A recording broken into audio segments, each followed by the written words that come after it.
நேயர்களுக்கு வணக்கம். இன்றைய நேர்காணலில் மூத்த பத்திரிகையாளர், அரசியல் திறனாய்வாளர் திரு தராசு ஷாம் அவர்கள் இருக்கிறார். அவரோடு பேசலாம். வணக்கம் சார். சந்தோஷ், வணக்கம். தாவேக்காவுடைய வெற்றியை திமுக எப்படி பாக்குறது அப்படிங்கிற விஷயத்த பலரும் பேசிட்டே இருக்காங்க. முன்னாள் முதலமைச்சர் திமுக தலைவர் ஸ்டாலின் பேசும்போது கூட இன்ஸ்டாகிராம் மூலமா வெற்றி பெற்று இருக்கிறாங்க அப்படிங்கிற விஷயத்த சொல்றாரு. ஆனா பாத்தீங்கன்னா அவங்க கிரவுண்ட்லயும் ஒர்க் பண்ணிருக்கிறத இந்தியன் எக்ஸ்பிரஸ் கட்டுரை வெளிப்படுத்துது. யாராருக்கெல்லாம் அதிருப்தி இருக்கு, அவங்க எல்லாம் கூப்பிட்டு வச்சு கட்சியில பேசுறது, அதிருப்தி இருக்கிறவங்களுக்கு சீட் கொடுக்கறது அப்படின்னு சொல்லி அவங்க கிரவுண்ட்லயும் ஒர்க் பண்ணதை அவங்க வெளிப்படுத்துறாங்க. அப்போ அவங்களுடைய வெற்றியவும் அவங்க குறைச்சி மதிப்பிடுறாங்களா அப்படி ஒரு கேள்வி இருக்கு. எப்படி பாக்குறீங்க? வெற்றியை குறைச்சி மதிப்பிடுதுங்க திமுக. இன்ஸ்டாகிராம் ஆட்சின்னு அப்படி சொல்றது எனக்கு ஏற்புடையதாவே இல்லை. என்ன காரணம்னா, இன்ஸ்டாகிராம் அல்லது சமூக ஊடகங்கள் எல்லாருக்கும் போது தானே. அப்ப அவங்க பயன்படுத்தினா நீங்க என்ன பண்ணிட்டு இருந்தீங்க? உங்கள்கிட்ட இது இல்லையா, அமைப்பு இல்லையா? எல்லாரும் தான் இன்ஸ்டாகிராம்ல போட்டுட்டு இருந்தாங்க. தாவேகாவை தாக்கி திமுக இன்ஸ்டாகிராம்ல ரீல்ஸே போடலையா? போடதாங்க செஞ்சாங்க. திமுக தாக்கி அவங்க போட்டாங்க, அண்ணா திமுக தாக்கி அவங்க போட்டாங்க. வெறுமனே ரீல்ஸ் பார்த்து மக்கள் ஓட்டு போட்டாங்க நீங்க சொன்னீங்கன்னா மக்களை கொச்சப்படுத்துறீங்க. அது எனக்கு என்னமோ திமுகவோட அந்த ஸ்டாண்டு தவறுன்னு தான் நான் நினைக்கிறேன். சரி, ஒரு நீடு இருந்திருக்குங்க, ஒரு அர்பன் ஆங்கர் இருந்திருக்கு. குறிப்பா அர்பன் மிடில் கிளாஸ் மத்தியில ஒரு ஆங்கர் இருந்திருக்கு. இவங்க ஒரு மைனாரிட்டி ஓட்டு வங்கின்னு திமுக ஒரு கணக்கு வச்சிருந்தது, அது இல்லைன்னு ஆயிடுச்சு. இந்த கணக்குகளை சரியாக கணிப்பதற்கு தவறியது யார் குற்றம்? திமுகவோட குற்றம். திமுக முழுக்க முழுக்க தொண்டர்களை நம்பியதா இல்ல கார்பரேட் டேட்டாவை நம்பியதா? யோசிச்சு பாருங்க. தொண்டர்கள் வியர்வையால வளர்ந்தது தானே. எங்க காலத்துல திராவிட இயக்கம் சலூன் கடைகள்ல வளர்ந்ததுங்க. என்னோட கிளாஸ்மேட் ஒருத்தர், அவங்க ஃபாதர் அவர்கிட்ட தான் நாங்க கிராப் பண்ணிக்குவோம். சலூன் கடைங்க, ஊர்ல ரொம்ப சின்ன சலூன் கடை. அதுல பத்திரிகைகள் கிடக்குங்க. திராவிட நாடு, தென்றல், புதுசு புதுசா இருக்கும் அந்த பேர்லாம். அதுலதான் நாங்க படிச்சோம். முடிவெட்ட போகாதவங்களும் அதுல உட்காந்து பேப்பர் படிச்சுட்டு தான் போவாங்க. அது போக ரெகுலர் பேப்பரும் இருக்கும். அவர் அரசியலும் பேசுவாரு. அப்படி கீழ்மட்டத்தில இருந்து வளர்ந்த கட்சி. அந்த கட்சி காலப்போக்கில் பண்ணையார் கட்சியா மாறிடுச்சு. மாறிச்சா இல்லையா? அதை எல்லாரும் மனசுல கை வச்சு சொல்லணும்.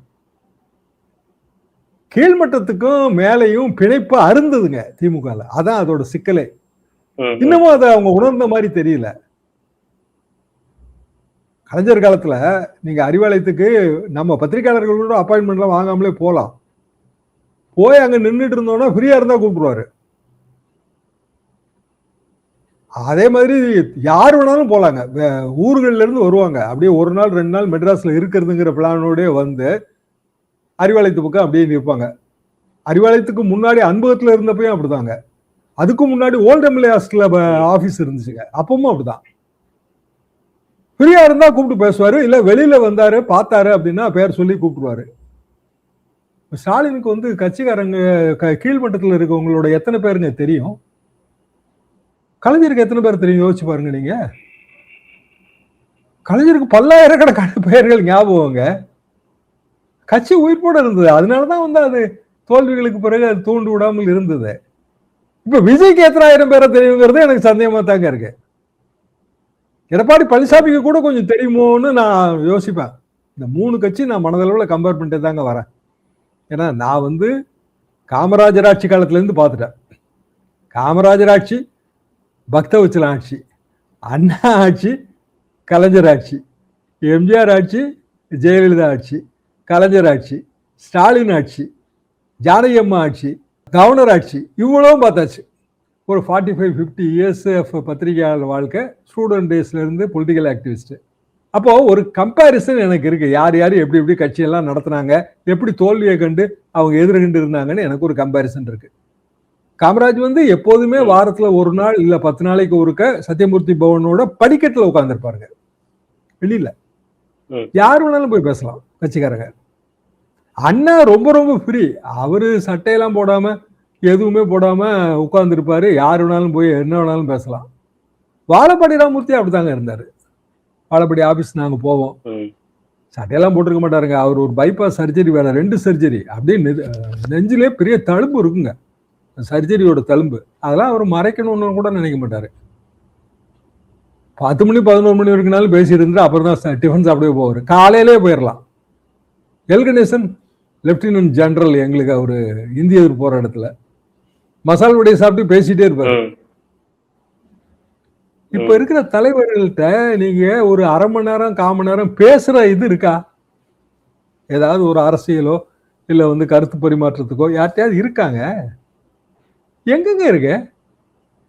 பனையூருக்கு போனீங்கன்னா அடையா நெதுங்க கதவு தான், அது ஃபுல்லா கதவு போட்டு மூடி வச்சிருக்கேன். அறிவாலயத்துல ஒன்றும் யாருக்கும் பெரிய அப்பாயின்மெண்ட்லாம் விழுகிறதே இல்லைங்க. யாராவது ரொம்ப தெரிஞ்சவங்க இருந்தா உள்ள போலாம். அங்க பூச்சி முருகன் இருப்பாரு, யார் வந்தாலும் விரட்டி விட்டுருவாரு. எம்ஜிஆர் மாளிகை அந்த காலகட்டத்தில் அது எம்ஜிஆர் மாளிகை இல்லாதப்ப போலாங்க. வெளியில பாத்தீங்கன்னா ஒரு மேடை மாதிரி இருக்கும். அங்க வந்து இந்த பழைய நாடக நடிகர்கள், அதாவது வாழ்விழந்த வனிதாமணிகள்லாம் அங்க உட்காந்துருப்பாங்க. எம்ஜிஆர் வருவாருன்னு. அவரு வருவாரு, தெரிஞ்சவங்க இருப்பாங்க அவருக்கு. உடனே என்ன என்ன வேணும்னு கேட்பாரு. ஏதோ ஒண்ணு செஞ்சு கொடுப்பாருங்க. நம்பி போலாம். ஒரு 2 நாளைக்குள்ளேயே பாத்திரலாம். இப்ப அந்த சிஸ்டமே இல்லைன்றேன். இவங்க எல்லாருமே வந்து எங்கேயோ உச்சாணி கும்பல ஏறி உட்கார்ந்துருக்காங்க. தலைவர்கள்னா ஏதோ பெரிய சிம்மாசன பீடத்துல இருக்கிற மாதிரி அவங்க நினைக்கிறாங்க. விஜய் கட்சியில எதுவுமே இல்லை. விஜய் பார்த்து எத்தனை பேர் பேசிட்டாங்க இது வரைக்கும்? விஜய் எங்க பேசியிருக்காரு? அவர் குரல் பார்த்து அவர் முதலமைச்சரா பதவியேற்ற பிறகு அவர் குரலே மறந்து போச்சுங்க. யார்ட்டையும் பேசுறதே இல்லை அவரு. அதிகாரிகள்கிட்ட கேட்டா அவங்க எங்கிட்டையும் பெருசா பேசுறது இல்லை, எங்கதான் அவங்களும் சொல்றாங்க. பேசிட்டே இருக்கிறது அங்க ஆதவ் அர்ஜுன் ஒருத்தர் தான். அது ரைட், அவருக்கான பொலிட்டிக்கல் அசைன்மெண்ட், அது எனக்கு புரியுது. ஆனா அவர் பேசுறது மூலமா கட்சியை வளர்க்கிறாரா இல்ல கட்சியை உடைக்கிறாரான்னு எனக்கு தெரியல. இப்ப மிக இயல்பாக திமுக தன்னோட தோல்விக்கு காரணம் இன்ஸ்டாகிராம் நினைச்சாங்கன்னா அதை விட பெரிய தப்பு எதுவுமே இருக்க முடியாது. திமுக தோல்விக்கு பல காரணங்கள் இருக்கு. இன்ஸ்டாகிராம எல்லா கட்சியும் யூஸ் பண்ணுச்சு, அவங்களும் யூஸ் பண்ணாங்க, அவ்வளவுதான். ஆனா மக்கள் மத்தியில ஒரு பெரிய கோபம் இருந்திருக்கு, அவங்களுக்கு ஒரு போதாமை இருந்திருக்கு, அவங்களை ஆற்றுப்படுத்துவதற்கான முயற்சியே நீங்க பண்ணல. நிறைய பேட்டிகள் பாக்குறாங்க. எனக்கு 60 வயசு ஆகுது, நான் திமுக காரன், என் ஒய்ஃபும் திமுக தான், ஆனா என் பிள்ளைகள் சொன்னாங்கன்னு சொல்லி ஓட்டு போட்டா, ஓட்டு போட்டான்னு அவர் கணவர் குற்றம் சாட்டுறாரு. அவ ஏன் ஓட்டு போடுறாங்க? இவங்களுக்கு ரியலா பெனிஃபிட் எல்லாம் அடைஞ்சிருந்தாங்கன்னா குழந்தைகள் சொல்றதுக்காக ஓட்டு போட மாட்டாங்கல்லன்ற. 62 காலகட்டத்துல நாங்க எம்ஜிஆருக்கு ஓட்டு போடுங்கம்மான்னு எங்க அம்மாட்ட சொல்லும் போது எங்க ஓட்டு போட்டாங்க? இதே தானே நாங்களும் சொன்னோம். ஸ்கூல் தானே அப்போ 8ஆவது வகுப்பு 9ஆவது 10ஆவது படிக்கும் போது திராவிட இயக்க கூட்டங்கள் நடக்குங்க, போவோம், அண்ணா பேச்சை கேட்போம், கலைஞர் பேச்செல்லாம் கேட்போம். ஆனா அதை விட எம்ஜிஆரோட திரைமொழி மூலமா தான் எங்களுக்கு புரிஞ்சது. பாடல்கள் மூலமா, திரைமொழி மூலமா ஒரு குடிக்கவே கூடாது அப்படிங்கிற பாடலாம். எங்க காலத்துல மதுங்கிறது ஒரு சொட்டு கூட கிடையாதுங்க. குடிக்கலாம் கூடாது, பெரிய சமுதாய குற்றம் அது. அப்போ எம்ஜிஆர் பேர்ல ஒரு கவர்ச்சி இருந்தது, ஈடுபாடு இருந்தது. எம்ஜிஆர் கட்சிக்கு ஓட்டு போடுங்கம்மான்னு வீட்டுல வந்து சொல்லத்தான் செஞ்சிருக்கோம். ஆனா 62 வரைக்கும் அது அவங்க கேட்கல. 67 தான் மனசு மாறுச்சு. அப்பவும் காங்கிரஸ் கட்சி ஓட்டு வங்கி எல்லாம் பெருசாலாம் குறையலைங்க. அண்ணா தலைமையிலான கூட்டணி 7 கட்சி கூட்டணி, அது திமுக. காங்கிரஸை விட கொஞ்சம் தான் கூட. காங்கிரஸ் கட்சி வந்து பெரிய அளவுக்கு தோற்றுறது. அப்பவும் பிரதான எதிர்கட்சி அது. அப்புறம் காங்கிரஸ் கட்சி எடுத்த தவறான முடிவுகள் காரணமா தான் அதோட வீழ்ச்சி இருந்தது. திமுகவும் இப்ப அதே ரூட்ல தானே போச்சு. காங்கிரஸ் கட்சி எப்படி பண்ணையாரிசமா இருந்ததோ அதே மாதிரி தானே இப்ப அதுவும் பண்ணையாரிசமா இருக்கு. அப்ப அவங்களும் வந்து அந்த வீழ்ச்சிக்கான காரணத்தை சரியா கண்டுபிடிக்காம வெறுமனே இன்ஸ்டாகிராம் அப்படின்னு மட்டும் சொல்லிட்டு போறதுல என்ன அர்த்தம் இருக்கு? இப்போ ரிடம்ஷனை பத்தி யோசிக்கும் போது சார், இப்போ இந்த 2 வாரங்களே பாத்தீங்கன்னா உதயநிதி அவர்கள் ட்வீட் மூலமா பல்வேறு விஷயங்களை சொல்லிட்டே இருக்கிறாரு. கொலைகள் நடக்குது, சட்ட ஒழுங்கு பிரச்சனை நீங்க கண்காணிக்கணும் அப்படின்னு சொல்லி எல்லாம் நிறைய விஷயங்களை வெளிப்படுத்துறாரு. அதுக்கேற்றவாறே தாவேக்காவிலுமே பாத்தீங்கன்னா மாவட்ட செயலாளருக்கு போய் ஆய்வு பண்றது, மாமூல் கேட்டு மிரட்டுறது அப்படின்னு சொல்லி பல்வேறு விஷயங்களை அவங்க ஈடுபட்டுட்டே இருக்கிறாங்க. குறிப்பா பார்க்கும்போது அமைச்சர்கள் வந்து பிரஸ் மீட்டை சந்திக்கிற விதம் அப்படிங்கிறதும் மக்கள் மத்தியில பார்க்கப்பட்டுட்டே இருக்குது. அப்போ தாவேக்கா வந்து திமுகவுடைய ரிடம்ஷனுக்கு அவங்களே ஹெல்ப் பண்றாங்களா அப்படிங்கிற ஒரு கேள்வியே இருக்கு. இப்போ திமுக இதெல்லாம் எப்படி கை கொண்டு எடுத்துட்டு வருவாங்கன்னு பாக்குறீங்க? தாவேக்கா ஆட்சியோட இந்த ஆரம்ப கட்டம்ங்கிறது அவலம் தாங்க. அதுல எனக்கு மாற்று கருத்தெல்லாம் கிடையாது. ஏன்னா அவங்களால அந்த ஆட்சி தேர சரியா செலுத்த முடியல. அனுபவ குறைவு காரணமா இருக்கும், அதிகாரிகளோட கைடன்ஸ் இல்லாம இருக்கிறது ஒரு காரணமா இருக்கும். எல்லாத்துக்கும் விஜய்கிட்ட கேட்டு செய்வோம்னு நினைச்சா விஜய் வந்து எதுவுமே சொல்றது இல்லை. அப்படிதான் அதை நம்ம பார்க்க முடியும். ஆனா தாவேக்கா ஆட்சியோட அவலங்களை எடுத்து சொல்லுதல், அது வெறுமனே ட்வீட் மூலமா மட்டும்தான் உதயநிதி நினைச்சாருன்னா தப்பு. அடுத்த கட்டம் ஏதாவது போகணும் ஃபீல்டுக்கு. ஏன்னா திருப்பி பழையபடி அது வந்து சமூகோட எதிர்ப்பா மட்டும்தான் இருக்கும். தாவேக்கா ஆதரவு மனப்பான்மையில உள்ளவங்க உதயநிதியோட ட்வீட் எல்லாம் பாக்குறாங்களா? ஃபாலோ பண்ணாதானே பார்க்க முடியும். அவன் தான் ஃபாலோவே பண்ண மாட்டானே. இன்ஸ்டாகிராம் பார்ப்பாங்களா? ஃபாலோ பண்ணதானங்க இன்ஸ்டாகிராம்ல வரும் உங்களுக்கு. இப்ப நான் எல்லாத்தையும் ஃபாலோ பண்ணி வைப்பேங்க. என்ன காரணம்னா என்ன சொல்றாங்கன்னு தெரிஞ்சுக்குவோங்கிறது தான். ஆனா நான் எந்த போஸ்டிங்கும் போட்டதில்லை. ஆனா உங்களையும் ஃபாலோ பண்ணுவேன், இன்னொருத்தரையும் ஃபாலோ பண்ணுவேன், எல்லா கட்சியும் ஃபாலோ பண்ணி வைப்பேன். அப்படி திமுகவோட இன்ஸ்டாவையோ இல்ல திமுகவோட சமூக ஊடகங்களோட கணக்குகளையோ தாவேகா கட்சிக்காரங்க ஃபாலோ பண்றாங்களா? ரொம்ப கஷ்டங்க. தாவேகாவை இவங்க ஃபாலோ பண்ற மாதிரி தெரியல. சரி, சாதாரண மக்கள் அவங்க தேர்தல் வரைக்கும் அதெல்லாம் ஃபாலோ பண்ணிருப்பாங்க. அதுக்கு பிறகு அவங்க அன்றாட வாழ்க்கைக்கு திரும்பி இருப்பாங்கல்ல.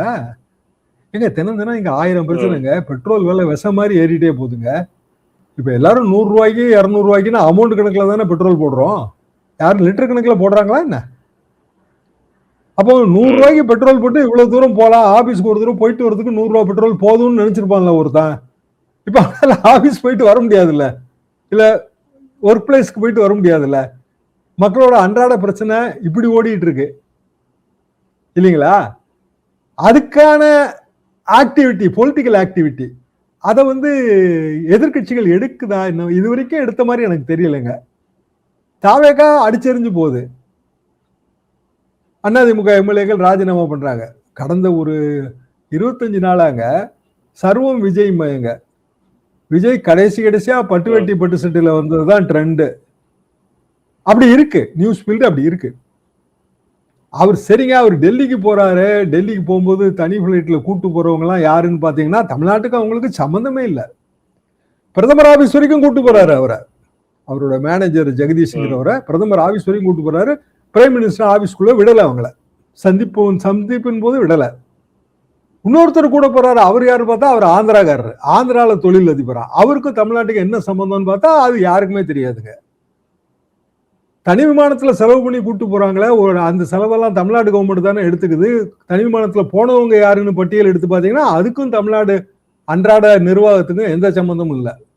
இதை எஃபெக்டிவா எதிர்கட்சிகள் கம்யூனிகேட் பண்ணுதா? அதாவது அதிமுகவும் சரி திமுகவும் சரி பண்ண மாதிரியே தெரியலங்களே.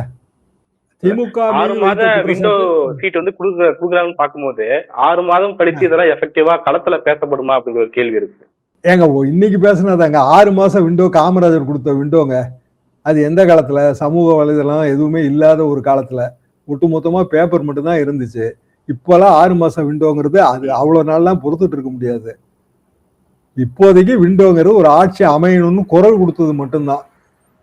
மைனாரிட்டி கவர்மெண்டா இருந்தாலும் சிங்கிள் லார்ஜஸ்ட் பார்ட்டியை ஆட்சி அமைக்க அழைக்கணும், இவ்வளவுதாங்க பாயிண்ட். அது அந்த காலத்துல இருந்து அது ஒரு டாக்டரின், கோட்பாடு. கவர்னர் அதை டிலே பண்ணாரு, வேணும்னு தான் டிலே பண்ணாரு அவரு, அது நல்லாவே தெரியும். அதுக்கு கட்சிகள் குரல் கொடுத்தன, திமுக உள்ளிட்ட கட்சிகள், அது கரெக்ட். அதற்கு பிறகு ஆட்சி அமைச்சாச்சு. ஆட்சி அமைச்ச பிறகு விசிகாவுக்கு மந்திரி பதவி. அப்பவே அது திமுக கூட்டணி அங்கேயே உடஞ்சு போச்சுங்க. கம்யூனிஸ்டுகள் வெளியில இருந்து ஆதரவு, அது எவ்வளவு நாளைக்கு ஆதரவு கொடுப்பான்னு தெரியல. முதல்ல ஓடி போய் ஆதரவு கொடுத்தது காங்கிரஸ் கட்சி தான். காங்கிரஸ் கட்சி ஆதரவு கொடுத்த உடனே அதுவும் முடிஞ்சு போச்சுங்க. உதயநிதி அந்த இளைஞரணி கூட்டத்திலேயே கடுமையா திட்டியாச்சு, திமுக கடுமையா திட்டியாச்சு. இன்னைய தேதிக்கு திமுக கூட்டணியில காங்கிரஸ் இல்லை, விசிகா இல்லைன்னு தான் நான் புரிஞ்சுக்கிறேன். அதே மாதிரி இஸ்லாமிய கட்சிகள், முஸ்லீம் லீக், ஐஎம்எல் இல்லைன்னு தான் நான் புரிஞ்சுக்கிறேன். அப்ப திமுக இனி புதிய கூட்டணி தான் அமைக்க வேண்டியது வரும். சிபிஐ சிபிஎம் தொடரலாங்க. அப்புறம் வளர்ந்து வருகிற கட்சிகள் 1 எம்எல்ஏ 2 எம்எல்ஏ வச்சிருக்கிறவங்க தொடரலாம். தாவேகா தான் புதிய கூட்டணி அமைக்க வேண்டிய நிலைமையில இருக்கு. ஏன்னா அது கூட்டணி இல்லாம போட்டி போட்டது. கூட்டணி அமைப்பதற்கு பதிலாக அவங்க அதிமுகல இருந்தே உள்ள ஆளை அட்மிட் பண்றாங்க. சோ திமுகக்கு எதிராக தாவேகா அதிமுக கூட்டணி இனி வரவே வராது இல்லையா? தாவேகா கூட்டணியில சேரக்கூடிய கட்சிங்கிறது காங்கிரஸுங்க, விசிகா. இப்பதான் அவங்க தானே இருக்காங்க இப்ப கூட்டணி அமைச்சரவையில. அப்போ தாவேகா பலவீனப்படும். என்னன்னா இவங்க எல்லாருக்குமான டிமாண்ட் ரொம்ப அதிகமா இருக்கும். இப்ப காங்கிரஸ் கட்சி மேயர் எத்தனை மேயர் பதவி கேட்கும்? அவங்க சம்பந்தம் இல்லாம கேட்பாங்க, வகதொகையே இல்லாம கேட்பாங்க. எல்லாத்தையும் கொடுத்தா கூட அவங்க நிற்பாங்க. ஒரு மாபெரும் பிரச்சனையை நோக்கி தாவேகா போகுது. விசிகா எத்தனை மேயர் பதவி கேட்கும்? இப்பவுமே அப்பாயின்மெண்ட்ல எல்லாம் திருமாவளவன் தலையீடு இருக்குங்கிறது தான் பெரிய பேச்சா இருக்கு. அப்போ தாவேகா கூட்டணி இப்ப இருக்கிற இதே கூட்டணி, அதாவது அமைச்சரவையில சேர்த்ததுனால அந்த கூட்டணின்னு நான் அப்படி கணக்கெடுத்துக்கிறேன். அந்த கூட்டணி எதிர்காலத்துல நிறைய அரசியல் சங்கடங்களை பங்கீட்டின் போது சந்திக்கும், உள்ளாட்சி தேர்தல் பங்கீட்டின் போது சந்திக்கும். அதிமுக கூட்டணியில இன்றைய தேதிக்கு பாமக இருக்கா இல்லையான்னு தெரியல. ஏன்னா அவங்க வந்து தாவேக்கா இடைத்தேர்தலில் கேண்டிடேட் போட்டா எல்லாருமா சேர்ந்து பொது கேண்டிடேட் போடணும்னு அன்புமணி தேதி சொல்லிட்டு இருக்காரு. ஸோ அதிமுக கூட்டணியிலையும் நிறைய கட்சிகள் இல்லைன்னு தான் நான் நினைக்கிறேன். பிஜேபி என்ன முடிவு எடுக்க போகுதுன்னு யாருக்குமே தெரியாது. அப்போ இயல்பாக திமுகவுக்கு உள்ளாட்சி தேர்தல்களில் வெற்றி பெறுவதற்கான வாய்ப்பு இருக்கு.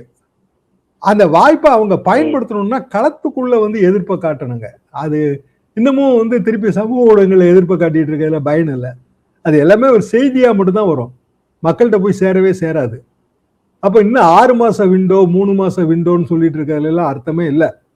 கதவை திறந்து விடுங்கள், காற்று வரட்டும், எதிர்காற்று வரட்டும். ரைட்.